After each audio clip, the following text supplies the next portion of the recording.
This week I'm getting ready for VBS at my local church. If you don't know what VBS is, it is basically church camp just in the daytime for like 3 hours. And so let me show you how I prepare my household so that I'm ready to give it my all the week of VBS. I am a mom of 3 kids.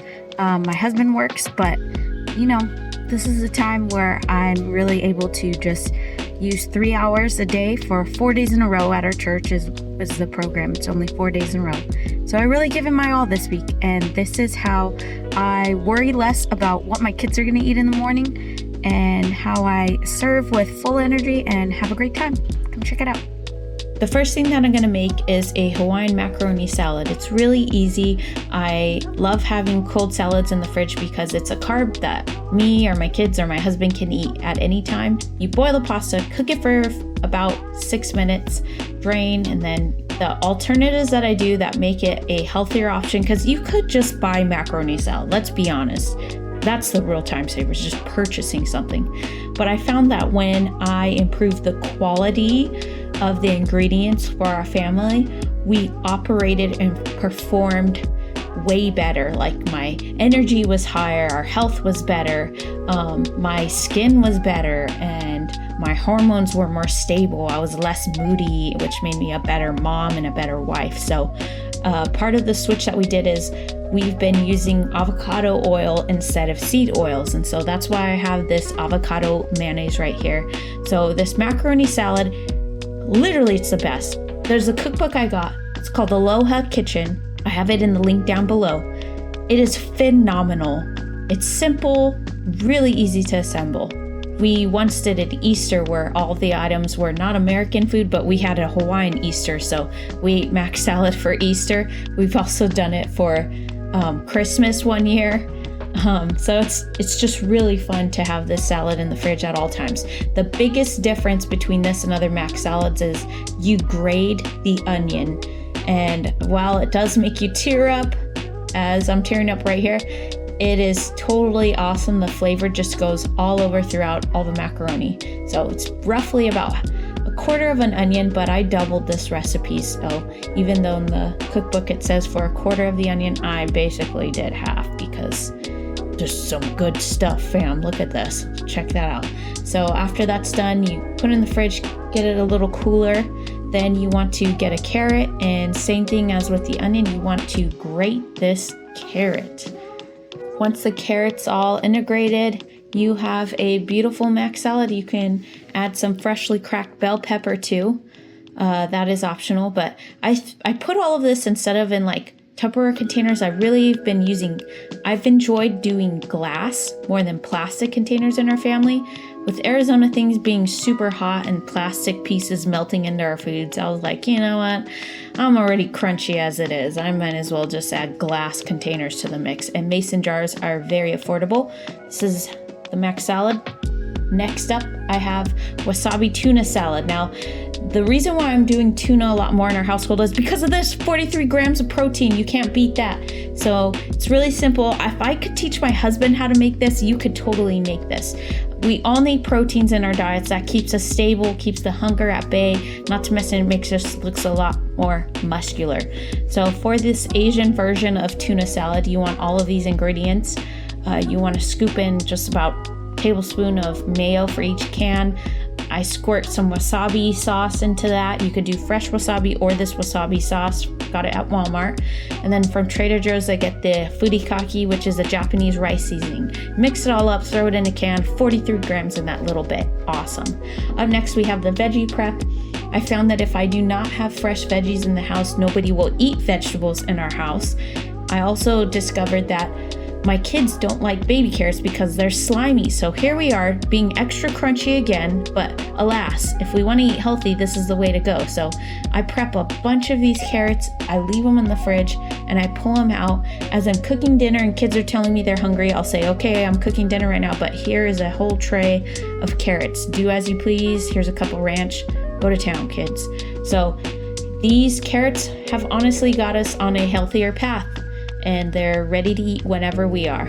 So put a cap on it, leave it in the fridge, and most importantly, keep some dip for those carrots on top. That way everybody knows, here's the ranch, and they can take care of themselves as noted. And here I am being healthy as proof.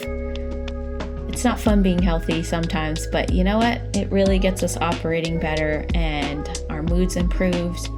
That's the way to go. Up next, I have this Soba noodle salad. This one's my favorite. Protein, you just add any protein to it and it's amazing. So this is a Japanese buckwheat noodle. You cook it for about 6 minutes. After 6 minutes, you drain it, and you want these noodles to cool off. These noodles are actually served cold, so it's similar to a macaroni salad. Once the 6 minutes are up, you drain. You want to cool these off, flash cool as fast as you can, and even give them an ice bath. And so I'm kind of showing how I kind of cheat the ice bath system by using ice packs as well. Honestly, use ice. It's way better than these ice packs. These things were horrid. So drain that pasta well, chill it off. After that, all you do is you mix the sauce for it. And if you follow the directions for this from Just One Cookbook, this sauce is amazing. Like, if I had to make a less spicy version for my kids, but the original version where it involves making a chili oil on the stove and then integrating it with honey and soy sauce, it is amazing. It's spicy, it's sweet, it's salty, it ticks all the boxes. And you know what? If you have whatever is your protein of choice, eat it with this guy, because what a great meal. It's refreshing, it's cool, it's filling, and buckwheat just hits differently. I know you might be thinking, I'm scared of buckwheat, but do it. My ultimate hack is that I take rice and I ball it up in some saran wrap and leave it in the fridge or the freezer. Now, when you take this ball of rice, you can put it in a microwave safe bowl, or honestly, if you're not afraid of plastic, you can just throw the saran wrap into the microwave. Cook it for about, if it's in the fridge, 30 seconds, but if it's in the freezer, it has to be a minute. And after that's done, you have hot rice ready to go. Up next, a trip to urgent care. I did not see this coming in my day, but alas, it did happen. So today, as I was filming everything I do to prepare for VBS, the main goal of it is to just be prepared for the week and to get things done that I might not have the energy to do later on. And I utilize this time to really just pray for the week and pray for the kids that come and the leaders. So I thought I was ahead of the game, but it's really interesting because I realize the more effective I am in kids ministry, the more I say, I'm going to go all out this week for God. I always get like a spiritual setback, but in not the way I expect. Sometimes I get sick. Sometimes my kids get sick. Sometimes something breaks. So in our family, we had one of our cars have an accident, so the car's totaled. So now we're working on one car as a family. And so I kind of thought like maybe I'll not go to our church's VBS training day, but then it worked out in a better way. For the week of VBS, it wasn't gonna be a problem because my husband had a job locally, so he wasn't gonna maybe need the car. So that meant that I could use our one vehicle to drive to the VBS all week. So that was our plan. Things ironed out. But then today, as we're like, I'm doing all the cooking and stuff. I took a break to go check the mail with my oldest kid, and we were gonna ride our bikes to the mailbox because where we live, it's kind of far off. And my youngest kid was like, I want to go, and I was like, no, you can't go. We're riding bikes. They were just like, I want to go. And I said no, and they start crying. And then I was like, okay, fine, you can come. Put a helmet on, and you'll sit in the back of my bike. And anyways, there was a little accident where when we were coming back from getting the mail, her foot got jammed into the wheel, and a bunch of the skin off the side of her foot got scraped off. And then I freaked out. I'm not good at blood. I always tell everybody, if a kid throws up, if there's like a sewage backup, call me. But if someone's bleeding, you gotta call somebody else because I don't make good decisions and I just faint almost at the sight of blood. So I freaked out, like I asked for help though. That's the biggest thing is she got hurt. I called for my husband to help, had the neighborhood teenagers come and help, asked a neighbor to watch my oldest 2 kids, and then we took the youngest to urgent care, and then she's better. It wasn't serious, because we went to urgent care, but now this week I have to have it where I have to plan. And I honestly asked myself, okay, so should I be serving at this VBS, at this kids camp, this church kids camp? And I think it was really hard, because if you know the story of Job, Satan first has to go to God and ask permission to test Job, and God says yes, but don't hurt him. And so basically Satan takes away everything that means a lot to Job, his possessions, his family, meaning his kids. And then when that didn't work, Satan went back to God and asked permission to test Job, but physically with sickness and all that stuff. And God just said, go ahead, there's no one like Job. Just don't kill him. And so then that's when Job broke out with all those physical sores, and it's horrible, and so I think that this, in a way, every time I say I'm going to do this for VBS, I'm going to go hard at this event, I'm going to teach to my best excellence, as best as I'm able to, I always hit a certain opposition, and it's in the form of, sickness or something breaking, something slowing me down from getting to that location. And so I'm not seeing it as like a bad omen, like, oh, my kid got hurt in the ankle, I can't go. I'm more thinking like, okay, this happened, this sucks. What can I do? What should I do? Who can I ask for help? Like the 3 different things. So my role this week isn't just like a small group leader. I'm in charge of the team time rotation, which is the small group rotation for all the kids in 2nd through 4th grade. And so I don't know how many kids exactly that I'll be having, but they're estimated to be maybe like around 400 kids in my group. And so so I'm just all in for that. Like I prepped everything, and I prepared for everything except my kid going to urgent care and having a bandaged foot for the week. And so as of now, I'm still planning on going to the church. I'm just gonna have to move differently, and patience is moving at the pace of your child. So I'm gonna plan for more patience this week. That fridge I have is stocked, so I can focus on taking care of my kids, and not on cleaning and making meals for them, because it's already prepped. And so so that's why I'm just sharing my stories, because if something happens in your family and it's just like a minor setback, it doesn't always mean that you should quit what you plan to do for that week. It just means that you should pause, pray, and ask God, what should I do? And ask other people for advice even too, because if you're someone who's, prone to just being like, nope, I'm not going to do it, check in with somebody else, because maybe it's a reason for still going. So hope this has helped.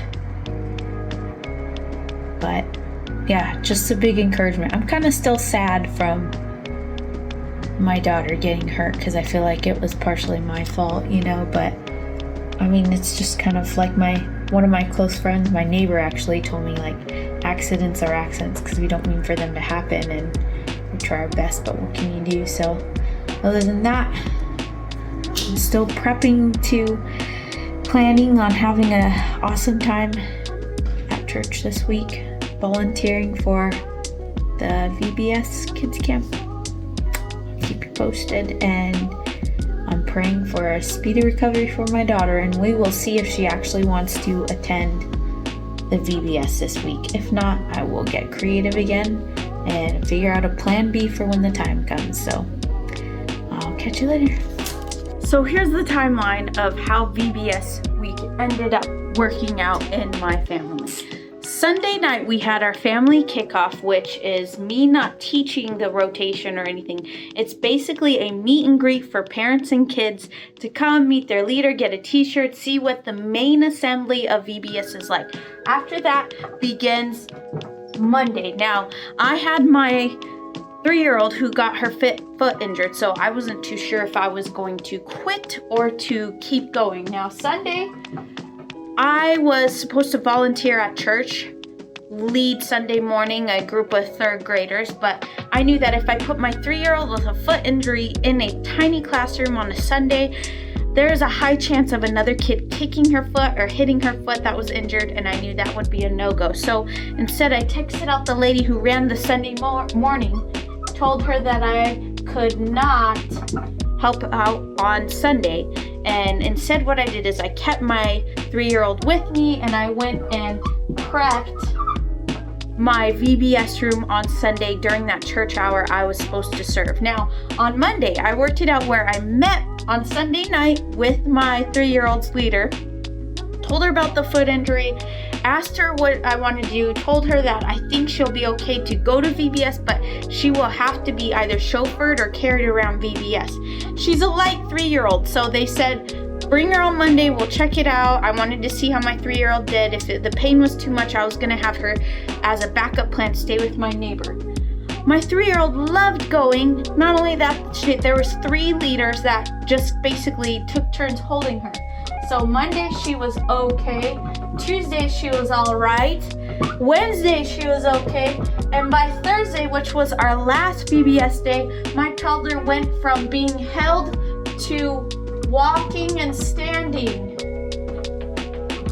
which was a miracle because she was refusing to do any of that earlier in the week. Now, the reason why I wanted to share this is because I really thought about quitting VBS, but I asked for help on Sunday.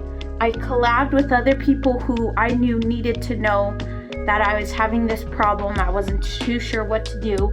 I had plan B's, which was, plan B wasn't to quit. Plan Z was to quit helping at VBS. Now, because I know this happens for anybody who helps in VBS, you feel a little sick, your kid gets a little sick, and for some people their automatic answer is, it's a sign, I shouldn't go and help. But no, I think that should always be plan Z for you.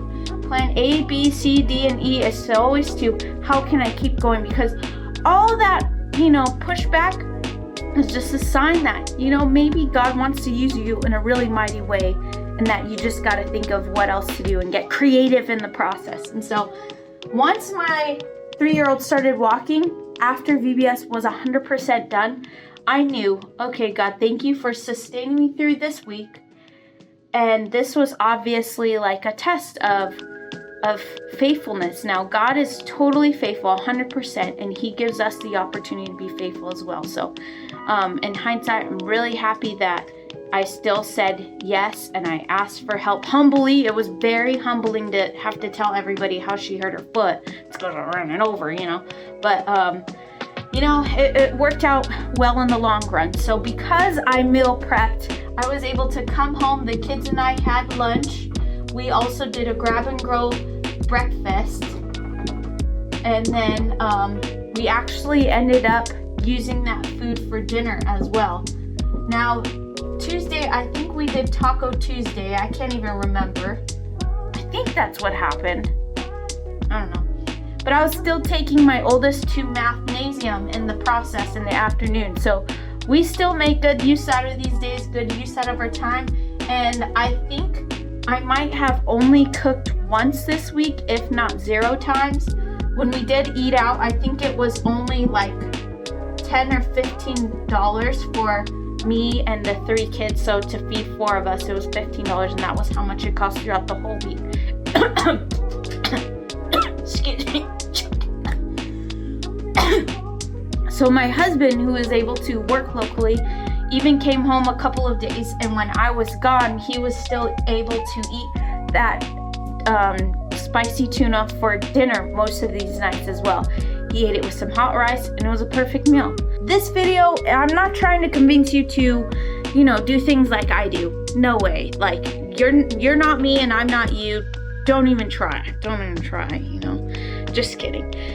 But the purpose of this video was just to get you thinking on what can you do before volunteering the week of VBS, so that way you are better prepared, better ready to serve the week of. And so I hope this just gave you some ideas on what you can do ahead of time. And hey, a great alternative, the mornings don't have to be complicated. You could just tell your kids, all right, we're eating cereal every day for breakfast, lunch, and dinner. Great, you gave your kids something to eat, whether they eat it or not, that's all on them. But stay out there, keep going. Don't quit on VBS if one little rock comes in the road. Ask for help, ask other people for ideas, and keep on serving. So get on out there, and I'm cheering you on. Have a great VBS season.